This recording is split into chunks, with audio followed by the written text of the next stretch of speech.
psychedelics in general have this primed state during and even after where you hear the term neuroplasticity a lot, right? Like creating new pathways in the brain.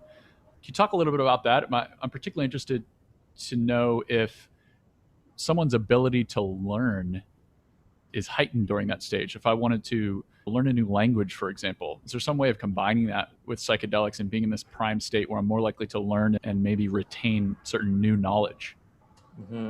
Yeah, it's an interesting question. And there is stuff in rats showing that certain types of memory are enhanced after giving them things like DMT, for example. Mm. Because there is research showing that psychedelics can boost neuroplasticity. And what that basically means is it gives your brain cells more to work with in terms of forming new connections between each other and also reorganizing old ones.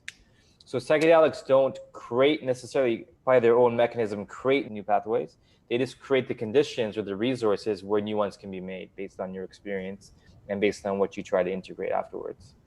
In terms of learning, more research is definitely needed, and it's a really interesting topic of how psychedelics can enhance learning.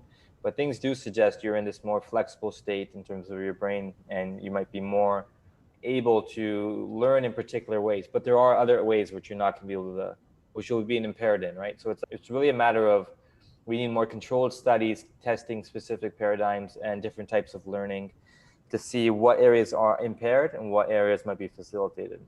Because at the same time, you give somebody some psilocybin, sure, you're more neuroplastic, perhaps, but you're going to be less likely to be fully engaged in some little task that you're doing. Like you might have the intention to learn this language, but when you're looking at it, paper starts dissolving in itself and you're losing your sense of self. It's right. What do you do, right? Then it's a matter of finding the optimal dosage and then finding the optimal dosage that induces neuroplasticity, but what makes it manageable for you to do with something like that. And that's where microdosing comes in, which is taking a really small amount and which is not affecting your experience necessarily, which might boost learning through neuroplasticity. But again, like all this research is in its very early stages, so we need more kind of really say anything.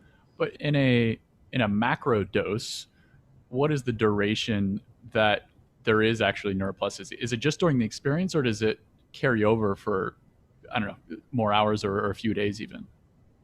Yeah, it's a good question. I can't I don't know for sure, and I'm not sure if it has been definitively shown, like how long that lasts, but usually it's assumed it's not like only while you're under the effects. There's people report an afterglow after your experience of a day or so, where there might be lingering effects in that way. It's just a question of, let's say you take a psychedelic and it boosts all these, what we call neuroplastic markers, so aspects of brain signaling that relate to neuroplasticity. That stuff will remain there, and it just depends on whether you used it or not, or how you use it or not. So I think it's not like you'll take the drug and then it's over and you're like, oh, I lost all my neuroplasticity. It's like the things it brought up are still there, but just for a temporary time, and you can use them how you want.